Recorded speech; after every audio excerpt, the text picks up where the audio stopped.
You mentioned a word I want to explore for a second. You said personality, and that word to me indicates something distinct from environment. Oh, yes. Would that be accurate? And if Yes. so, in what ways does that word help us understand things about our position and our trajectory and ultimately what we want people to are going to have tendencies towards their personality are the things that involve things like skills and interests and talents, and you start asking people about their life, what they like to do. And Derek, I will tell you that everything, and I don't want to underestimate the word everything that we do tells something about us. I mean, everything. The way we have the way we comb our hair, if we have hair, everything, the stores we shop in, the books we read, the friends we choose, the mates, if you selected a mate for life, that all tells something about your personality. And there really are 6 major personalities, if that's okay. Just a quick review. Yes, please. There's one, and this is from the work of John Holland. And Holland is spelled like the country Holland. He was a well-known writer, and he developed something called a Holland Code. And a version of the Holland Code is now used throughout the Department of Labor. Every single person that goes into the military takes the Armed Services Vocational Aptitude Battery. It's all related to personality, and it's all based on the Holland Code. And what there is he's just said there are 6 major personalities. There's a realistic personality. I'll just kind of run through them and then explain them if that's okay.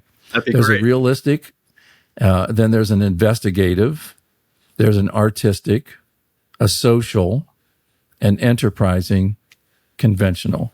So if you think about it on a big wheel, so the realistic are people that like large muscle kinds of activities, mechanical things, sports, athletics. They don't tend to be real verbal, but they do tend to demonstrate their life through things they do. So mechanical things, hands-on, very practical. And their personality involves values as well. The things very practical, common sense. And so what does that person do? They wear plaid shirts, blue jeans, and they like shopping at hardware stores or sports events. The investigative person likes learning. They like sciences, math. They typically don't have a lot of friends, but they do have a few deep friends. These are people that are curious. They're asking why. They like to investigate. Oftentimes they're going to the sciences. And if you have a combination of a realistic and an investigative, an RI, we call it, you have an engineer, for example. And it makes a lot of sense. So, and then you kind of move along. Well, then there's the artist. Well, what does the artist do? The artist is someone who has a good sense of beauty, symmetry. They tend to be very individualistic. They'll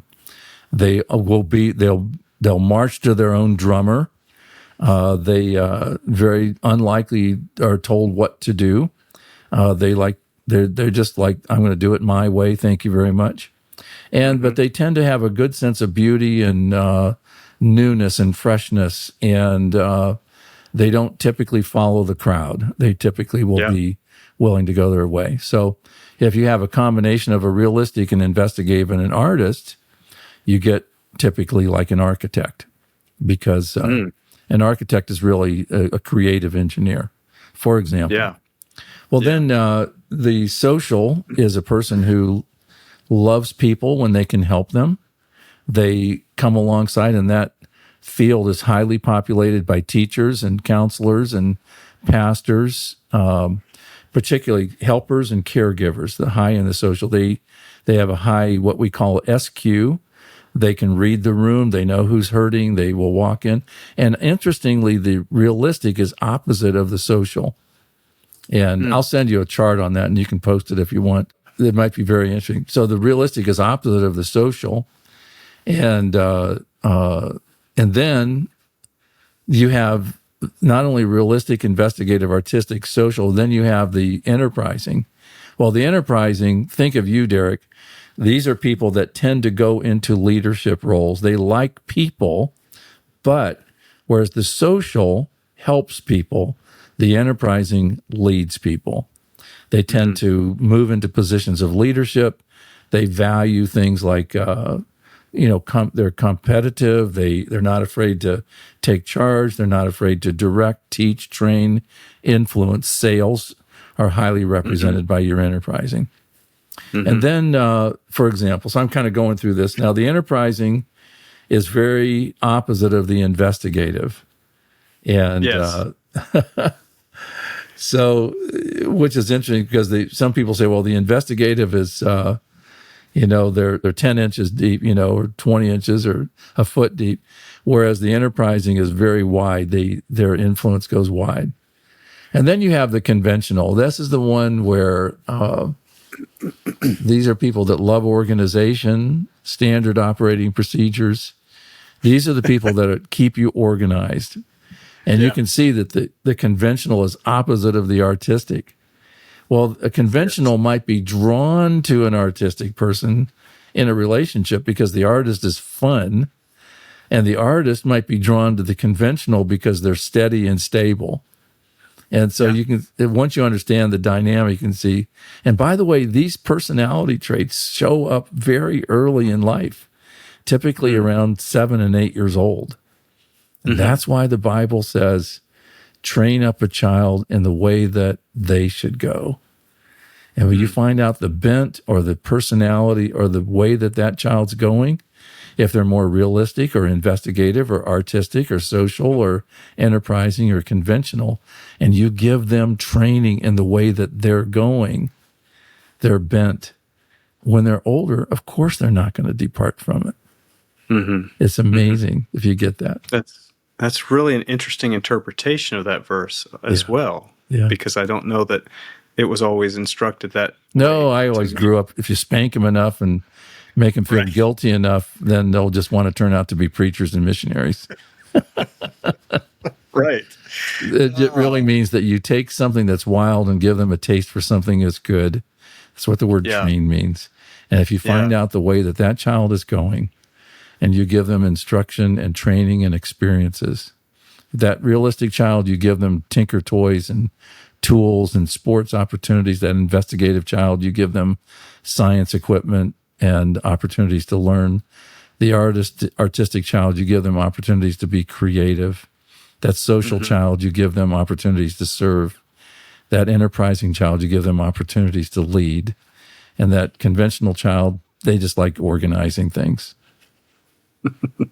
And they're good with finances as well. Yeah. Well, I'm chuckling because I'm picturing the enterprising with the conventional, and that's sort of the CEO and the CFO. That's exactly what they do. That's exactly it. And they desperately need one another, but at times can pull their hair out with one another, I'm sure. Not speaking from any experience. The CFO is always saying, look at the numbers here. And the CEO saying, come on, let's go. Yes. Oh, that's really helpful. I don't think that I'd ever encountered the Holland Code by name. Yeah, it's you can look it up online. And John Holland what he really determined was that people will tend to go into various careers largely based upon their personalities. That's why people that are, your skilled laborers, for example, they have a certain kind of a personality. Well, they do it because of their personality. They have similar interests and they hang out together, and your people that are enterprisings tend to hang out. So it's true, and yet in about 80% of cases, we will marry somebody. If we're going to get married, you're going to typically marry someone who's opposite to fill you out.